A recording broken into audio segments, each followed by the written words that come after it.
Health and beauty ടോക്കിലേക്ക് ഏവർക്കും സ്വാഗതം. ഇന്നത്തെ നമ്മുടെ വിഷയം PCOD എന്നതിനെ കുറിച്ചാണ്. Polycystic ovarian disease. ഇത് നമ്മുടെ 1% പെൺകുട്ടികൾക്ക് പുബർട്ടി ടൈമിൽ തന്നെ ഇപ്പോൾ ഇത് വരുന്നുണ്ട്. കാരണം എന്തെന്നാൽ ഇതിന്റെ കാരണങ്ങളും പരിഹാര മാർഗങ്ങളും ഇത് കണ്ടുപിടിക്കാനുള്ള സിംറ്റംസും ഈ PCOD വന്നാൽ അത് എന്തിലേക്കൊക്കെ നയിക്കാം, അതിനുശേഷം നമുക്ക് എന്തെല്ലാം ചെയ്യാം എന്നതിനെ കുറിച്ചാണ് ഇവിടെ പ്രതിപാദിക്കുന്നത്. അതായത് ഇതിന്റെ കാരണങ്ങൾ എന്തെല്ലാം. കാരണങ്ങൾ ഒന്ന്, ഹോർമോണൽ ഇംബാലൻസ്, അതായത് നമ്മുടെ പുരുഷ ഹോർമോണായ ആൻഡ്രോജൻ കൂടുകയും സ്ത്രീ ഹോർമോണായ ഈസ്ട്രോജനും പ്രൊജസ്ട്രോണും കുറയുകയും ചെയ്യുന്ന അവസ്ഥയിലാണ് ഈ PCOD ഉണ്ടാകുന്നത്. അത് ജീൻ വഴി, അതായത് ഫാമിലി ഹിസ്റ്ററി, ഫാമിലിയിൽ വല്യമ്മയ്ക്ക് ഉണ്ടെങ്കിൽ അമ്മയ്ക്ക്, അമ്മ വഴി മകളിലേക്ക് ഇങ്ങനെ ട്രാൻസ്ഫർ ചെയ്ത് പോകുന്ന അവസ്ഥയിലും ഉണ്ടാകാം. അതിനോടൊപ്പം ഇൻഫ്ലമേഷൻ കണ്ടീഷൻ എന്ന് വെച്ചാൽ നമ്മുടെ ബോഡിയിൽ എവിടെയെങ്കിലും ഇൻഫ്ലമേഷൻ ഉണ്ടെങ്കിലും ആൻഡ്രോജൻ ഹോർമോൺ കൂടുകയും ഈ സ്ത്രീ ഹോർമോൺ ആയ ഈസ്ട്രോജനും പ്രൊജസ്ട്രോണും കുറയുകയും ചെയ്യും. അതിനോടൊപ്പം ഇൻസുലിൻ റെസിസ്റ്റൻസ് എന്ന് പറഞ്ഞാൽ നമ്മുടെ സെല്ല് ഇൻസുലിനെ ആവശ്യത്തിന് സ്വീകരിക്കാതെ വരുമ്പോൾ നമ്മുടെ ബോഡിയിൽ നമ്മുടെ ഗ്ലൂക്കോസ് കൂടുകയും അതിനോടൊപ്പം തന്നെ ഈസ്ട്രോജനും പ്രൊജസ്ട്രോണിന്റെയും അളവ് കുറയുകയും ചെയ്യുന്നു ഷുഗർ കൂടുമ്പോൾ. അതുപോലെ തന്നെ നമ്മുടെ ലൈഫ് സ്റ്റൈല് നല്ലതല്ലെങ്കിലും ഓവർവെയിറ്റ് സെഡൻറ്ററി ആയിട്ടുള്ള ലൈഫ് സ്റ്റൈല് സ്വീകരിക്കുന്ന ആൾക്കാർ, അതായത് എക്സസൈസും ഇല്ല, ഒന്നും എപ്പോഴും ഇരുന്നും കിടന്നുമുള്ള ഒരു ജീവിതശൈലി ആണെങ്കിൽ അവർക്കും ഓവർവെയിറ്റ് ആകുകയും അതുവഴി PCOD വരാനുള്ള സാധ്യത, ഹോർമോൺ കുറയുകയും PCOD വരാനുള്ള സാധ്യതയും ചെയ്യുന്നു. അതുപോലെ തന്നെ സൈക്കാട്രിക് ഡിസീസ് ഉള്ളവര്, അതായത് സൈക്കോളജിക്കൽ പ്രോബ്ലംസ് ആയ ആൻസൈറ്റി, ഡിപ്രഷൻ എന്നിവ ഉള്ളവർക്ക്, സ്ട്രെസ് ഉള്ളവർക്കൊക്കെയും ഇത് സംഭവിക്കാം. അത് കാരണമാകുന്നത്, അത് PCOD ഉള്ളവർക്ക് എന്തെല്ലാം പ്രശ്നങ്ങൾ ഉണ്ടാകുന്നു, അതായത് പ്രശ്നങ്ങൾ ഇൻഫെർട്ടിലിറ്റി, അതായത് വന്ധ്യത, കുഞ്ഞുങ്ങൾ ഉണ്ടാകാത്ത അവസ്ഥ ഉണ്ടാകുന്നു. അതിനോടൊപ്പം എൻഡോമെട്രിയൽ ക്യാൻസർ ഉണ്ടാകാൻ, യൂട്രസിനകത്ത് എൻഡോമെട്രിയം എന്ന് പറയുന്ന ഭാഗത്ത് ക്യാൻസർ ഉണ്ടാകാനുള്ള സാധ്യതയുണ്ട്. അതിനോടൊപ്പം നമുക്ക് ഓവർ വെയിറ്റ് വരാനുള്ള സാധ്യതയുണ്ട്. ആൻസൈറ്റി, ഡിപ്രഷൻ എന്നിവ വരാൻ സാധ്യതയുണ്ട്. അങ്ങനെ ഉറക്കമില്ലാതെ സ്ട്രെസ്സും വരുമ്പോൾ നമുക്ക് സ്ലീപ്പ് അപ്നിയ എന്ന് പറയുന്ന ഒരു കണ്ടീഷൻ, എന്ന് വെച്ചാൽ സ്ലീപ്പിലുള്ള വ്യതിയാനങ്ങൾ, ഇങ്ങനെയൊക്കെ സംഭവിക്കാം. ഇനി ഇത് എങ്ങനെ നമുക്ക് കണ്ടുപിടിക്കാം? എന്ന് വെച്ചാല് റെഗുലർ അല്ലാത്ത നമുക്ക് മെൻസ്ട്രുവേഷൻ നടക്കുകയാണെങ്കിൽ, പീരീഡ് ഇറഗുലർ ആയിട്ട് വരികയാണെങ്കിലോ, ഹെവി ബ്ലീഡിങ് വരികയാണെങ്കിലോ, അതിനോടൊപ്പം നമുക്ക് ഫേസിലൊക്കെ ഓവർ ഹെയർ ഗ്രോത്ത് ഉണ്ടാകുന്നു. ബോഡിയിലെല്ലാം പല സ്ഥലത്തും നമുക്ക് ഓവറായിട്ട് ഹെയർ ഗ്രോത്ത് ഉണ്ടാകുക, അല്ലെങ്കിൽ പിമ്പിൾസ് മുഖത്ത് കൂടുതലായിട്ട് വരിക, അല്ലെങ്കിൽ അപ്പർ ബാക്കിൽ കൂടുതലായിട്ട് വരിക, ഇതൊക്കെയും ഓവർ വെയിറ്റ് വരിക, ഇതൊക്കെയും നമുക്ക് ഇതിന്റെ കണ്ടുപിടിക്കാനുള്ള സിംറ്റംസ് ആണ്. ഇനിയും ഇത് എങ്ങനെയൊക്കെയാണെന്ന് വിശദീകരിക്കാം. അതായത് നമ്മുടെ മെൻസ്ട്രുവൽ സൈക്കിളിന് 2 ഫേസ് ഉണ്ട്. അതായത് ഫോളിക്കുലർ ഫേസും ഉണ്ട്, ലൂട്ടിയൽ ഫേസും ഉണ്ട്. ഫോളിക്കുലർ ഫേസ് എന്ന് പറഞ്ഞാൽ 1 മുതൽ, എന്ന് വെച്ചാൽ മെൻസ്ട്രുവേഷൻ തുടങ്ങുന്ന സ്റ്റാർട്ടിംഗ് ഡേറ്റ് ആണ് 1 മുതൽ 14 ദിവസം വരെയുള്ള ഭാഗങ്ങളെ ഫോളിക്കുലർ സ്റ്റേറ്റ് എന്ന് പറയുന്നു, ഫേസ് എന്ന് പറയുന്നു. ആ സമയത്ത് നമുക്ക് ഈസ്ട്രോജൻ കൂടുതലായിട്ട് വേണം. ഈ 14ാം ദിവസം ഓവുലേഷൻ നടക്കും. അതായത് ഓവറിയിലെ ഫോളിക്കിൾസ് പാകമായിട്ട് അതിൽ നിന്നും ഓവം പാകമായി ഓവം പുറത്തു വരുന്ന, ഫോളിക്കിളിന്റെ അകത്തുനിന്ന് പുറത്തു വരുന്ന അവസ്ഥയാണ് ഓവുലേഷൻ എന്ന് പറയുന്നത്. ഈ 14ാം ദിവസം ഓവുലേഷൻ നടക്കുകയും സ്പേം വന്ന് ഈ ഓവുമായിട്ട് യൂണിയൻ ചെയ്ത് ഫെർട്ടിലൈസേഷൻ നടന്ന് ഒരു എംബ്രിയോ ഭാഗമാകുകയും ചെയ്യുമ്പോൾ ഈ എംബ്രിയോയെ സ്വീകരിക്കാനായിട്ട് നമ്മുടെ യൂട്രസിന്റെ എൻഡോമെട്രിയം ഒരു ഡൺലപ്പ് മെത്ത പോലെ നമ്മുടെ ബ്ലഡ് വെസൽസും അതുപോലെ തന്നെ ഈ ന്യൂട്രിയൻസും എല്ലാം കൂടി ഒരു സജ്ജീകരിക്കും. നമുക്ക് ഈ കുഞ്ഞിനെ വളർത്തിക്കൊണ്ട് വരാൻ, അമ്മയുടെ ഉദരത്തിലായിരിക്കുന്ന സമയത്ത് ഈ കൊച്ചിനെ നല്ലപോലെ വളർത്താൻ വേണ്ടി ഒരു സജ്ജീകരണം ഉണ്ടാകും. ഈ അവസ്ഥ നമ്മളെ നല്ലതുപോലെ ബ്ലഡ് വെസൽസും ന്യൂട്രിയൻസും എല്ലാം ഉണ്ട്. അപ്പൊ ആ അവസ്ഥയിലിരിക്കുന്ന ഫേസിനാണ് ലൂട്ടിയൽ ഫേസ് എന്ന് പറഞ്ഞത്. അതായത് 15ാം ദിവസം തൊട്ട് അടുത്ത പീരീഡ് വരുന്നവരെയുള്ള സമയമാണ് ഈ ലൂട്ടിയൽ ഫേസ്. ഇതിന് ആവശ്യമായിട്ട് ഈ പ്രൊജസ്ട്രോൺ ആണ് കൂടുതലായിട്ട് ആവശ്യവും. പക്ഷെ ഫോളിക്കുലർ ഫേസിൽ ഏറ്റവും കൂടുതൽ ഈസ്ട്രോജൻ ആണ്. ഇതിന് അപ്പോൾ മനസ്സിലാക്കാം, ഒരു കുഞ്ഞിന് ഓവറിയിൽ ഭാഗമായി ഓവം ഉണ്ടാകണമെങ്കിലും അത് യൂണിയൻ ചെയ്തതിന് ശേഷം ആ എംബ്രിയോയെ സ്വീകരിച്ച് യൂട്രസിനകത്ത് വളർത്തണമെങ്കിലും ഈസ്ട്രോജനും വേണം, പ്രൊജസ്ട്രോണും വേണം. അതുകൊണ്ട് ഇത് രണ്ടും ഇല്ലാതെ വരുമ്പോൾ PCODയിലോട്ട് പോവുകയും അത് നമുക്ക് പ്രശ്നങ്ങൾ ഉണ്ടാക്കുന്നതെന്ന് വെച്ചാൽ ഈ കുഞ്ഞിന് ഇൻഫെർട്ടിലിറ്റി എന്ന് വെച്ചാൽ കുഞ്ഞിനെ സജ്ജീകരിക്കാനുള്ള അവസ്ഥ ഇല്ലാതെ വരികയും അത് ഇത് യൂണിയൻ നടക്കുന്നില്ല, ഫെർട്ടിലൈസേഷൻ നടക്കുന്നില്ലെങ്കിൽ അത് അടുത്ത 14 ദിവസം കഴിയുമ്പോൾ, ഈ 15-ാം ദിവസം കഴിഞ്ഞ് 14-ാം ദിവസം കഴിഞ്ഞ് വന്ന് മെൻസ്ട്രുവൽ പീരീഡ് ആയിട്ട് വന്ന് അത് ബ്ലഡ് പൊട്ടി പുറത്തു പോകുന്നു. എന്നാൽ കുഞ്ഞുണ്ടായെങ്കിൽ അതിനെ ആ യൂട്രസിലകത്ത് വളർത്തിക്കൊണ്ട് പോകുന്നു.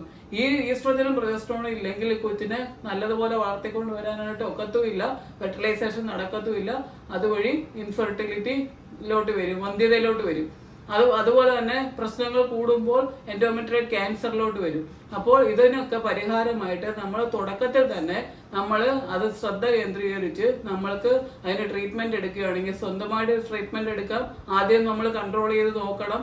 രണ്ടാമത് പറ്റിയില്ലെന്നുണ്ടെങ്കിൽ ഗൈനക്കോളജിസ്റ്റിനെ കണ്ട് നമ്മുടെ കാര്യങ്ങൾ പറഞ്ഞ് നമുക്ക് ട്രീറ്റ്മെന്റ് എടുക്കാം. അതിനോടൊപ്പം കൂടി പോകാൻ നമ്മുടെ മനസ്സിനും സ്ട്രെസ്സും ഒക്കെ വരികയാണെങ്കിൽ ഒരു സൈക്കോളജിക്കൽ കൗൺസിലറിനെ കണ്ട് അവരിൽ നിന്ന് കൗൺസിലിംഗ് സ്വീകരിക്കാം. അങ്ങനെയൊക്കെ നമുക്ക് ചെയ്യാം.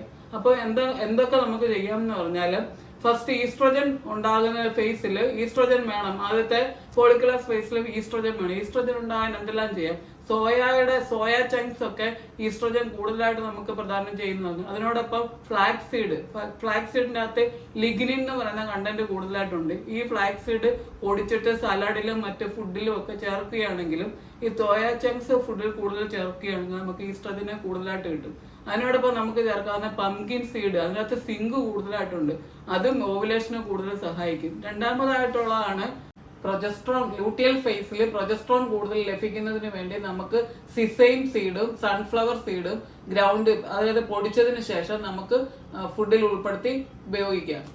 അതിനോടൊപ്പം നമുക്ക് ചെയ്യാവുന്നതെന്ന് പറഞ്ഞാൽ നമ്മുടെ യോഗ, പര്യങ്കാസൻ എന്ന് പറയുന്ന യോഗ നമുക്ക് ചെയ്യുകയാണെങ്കിൽ നമ്മുടെ പെൽവിക് ഓർഗൻസിന് കൂടുതൽ സ്ട്രെങ്ത് കിട്ടും. ഇത് നമുക്ക് മനസ്സിലാക്കാം. യൂട്യൂബിൽ നോക്കുകയാണെങ്കിൽ നമുക്ക് ഈ പര്യങ്കാസൻ എങ്ങനെ ചെയ്യേണ്ടതെന്ന് നമുക്ക് പഠിച്ചെടുക്കാം. അത് ഇങ്ങനെ അസുഖമുള്ളവർക്ക് നമുക്ക് കൂടുതൽ പെൽവിക് ഓർഗൻസ് ഹെൽത്ത് കിട്ടാൻ വേണ്ടി നമുക്ക് ചെയ്യാവുന്ന ഒരെണ്ണമാണ്.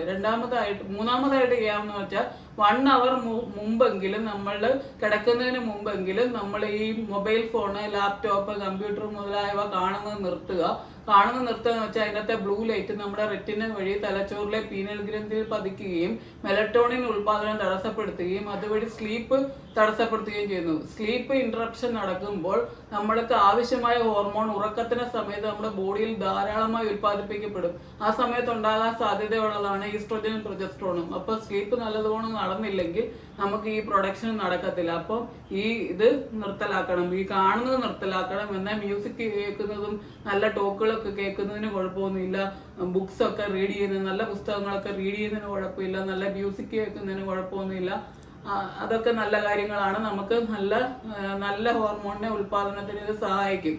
അതിനോടൊപ്പം നമുക്ക് ചെയ്യാവുന്നത് കാസ്റ്റർ ഓയിൽ നമ്മളുടെ ബെല്ലി ബട്ടന്റെ താഴ്വശത്ത്, അതായത് ബുക്കിളിന്റെ താഴ്വശത്തായിട്ടുള്ള ലോവർ അബ്ഡോമിനിൽ നല്ലപോലെ മസാജ് ചെയ്ത് പിടിപ്പിക്കുകയാണെങ്കിൽ ആ മസാജിങ് മുഖേന ഇത് പെനട്രേറ്റ് ചെയ്ത് പോയിട്ട് അത് അവിടെയുള്ള പെൽവിക് ഓർഗൻസ്, അതായത് നമ്മുടെ യൂട്രസും ഓവറിയും ഫലോപ്പിയൻ ട്യൂബും അങ്ങനെയുള്ള ഭാഗങ്ങളിലോട്ട് ഇത് പെനട്രേറ്റ് ചെയ്ത് പോയിട്ട് അവിടെ ടോക്സിക് ആയിട്ടുള്ള സബ്സ്റ്റൻസ് ഉണ്ടെങ്കിൽ ഡീടോക്സിഫിക്കേഷൻ നടത്തി ഇതിനെ പുറം തള്ളാനുള്ള കഴിവ് ഈ കാസ്റ്റർ ഓയിലിനുണ്ട്. അപ്പൊ അത് നല്ലതുപോലെ തേച്ച് പിടിപ്പിച്ച് നമുക്ക് അത് ഡീടോക്സിഫിക്കേഷൻ ചെയ്യാം. പെൽവിക് ഓർഗൻസ് സ്ട്രെങ്തും കിട്ടും, ഹെൽത്തും കിട്ടും. അതിനോടൊപ്പം നമുക്ക് ചെയ്യാവുന്നത് ആന്റി ഇൻഫ്ലമേറ്ററി ഫുഡ്. അപ്പം ഇൻഫ്ലമേഷൻ വഴിയും ഈ ആൻഡ്രോജൻ ഹോർമോൺ കൂടുകയും പ്രൊജസ്ട്രോണും ഈസ്ട്രോജനും കുറയുകയും ചെയ്യലും പറഞ്ഞല്ലോ. അപ്പൊ ആന്റി ഇൻഫ്ലമേറ്ററി ഫുഡായ ഹോൾ ഗ്രെയിൻസ്, അതിനോടൊപ്പം ലെഗ്യൂംസ്, ബെറീസ്, നട്ട്സ് എന്നിവയും ഗ്രീൻ ലീഫി വെജിറ്റബിൾസും ടൊമാറ്റോസ് എന്നിവയൊക്കെ കൂടുതലായിട്ട് ഉൾപ്പെടുത്തുകയാണെങ്കിൽ ഇൻഫ്ലമേഷൻ തടയുകയും അതുപോലെ ഈ ആവശ്യമായിട്ടുള്ള ഹോർമോണിനെ കൂട്ടുകയും ചെയ്യാം.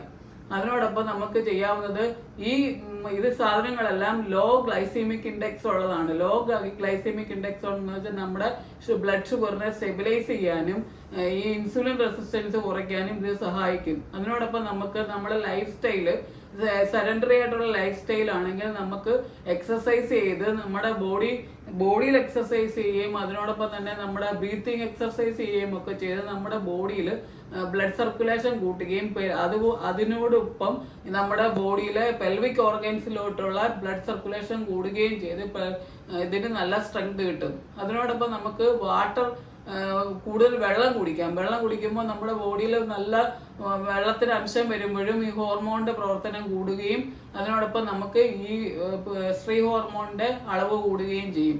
അതിനോടൊപ്പം നമുക്ക് ചെയ്യാവുന്നത് ഈ ആൽക്കഹോളും ടുബാക്കോയും ഒക്കെ എടുക്കുന്ന ആൾക്കാരാണെങ്കിൽ അതെല്ലാം സ്റ്റോപ്പ് ചെയ്യാം.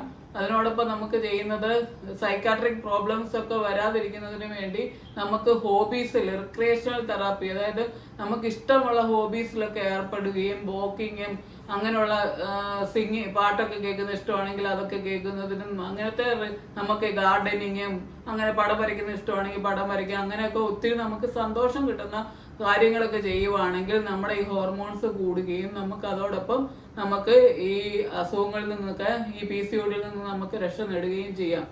അതുകൊണ്ട് നമ്മൾ ഇതെല്ലാം ചെയ്തിട്ട് നിങ്ങൾക്ക് മാറുന്നില്ലെന്നുണ്ടെങ്കിൽ നിങ്ങൾ ഒരു ഗൈനക്കോളജിസ്റ്റിനെ കണ്ട് നിങ്ങൾ വേണ്ടുന്ന ട്രീറ്റ്മെന്റ് എടുക്കുക. ഇതെല്ലാം നിങ്ങൾക്ക് ഉപകാരപ്പെടുന്നെങ്കിൽ നിങ്ങൾ ലൈക്ക് ചെയ്യുക, ഷെയർ ചെയ്യുക, ബെൽ ബട്ടൺ അമർത്തി സബ്സ്ക്രൈബ് ചെയ്യാത്തവർ സബ്സ്ക്രൈബ് ചെയ്യുക. കാരണം സബ്സ്ക്രൈബ് ചെയ്തില്ലെങ്കിൽ ഞാൻ ഇത് നിങ്ങൾക്ക് പ്രത്യേകം അയച്ചു തന്നില്ലെങ്കിൽ നിങ്ങൾക്ക് ഇത് കാണാൻ ഒക്കത്തില്ല. അപ്പൊ ഇതെല്ലാം ഉപയോഗപ്രദമാകുന്നുവെങ്കിൽ നിങ്ങൾ ബെൽ ബട്ടൺ അമർത്തി സബ്സ്ക്രൈബ് ചെയ്യാത്തവർ സബ്സ്ക്രൈബ് ചെയ്യുക.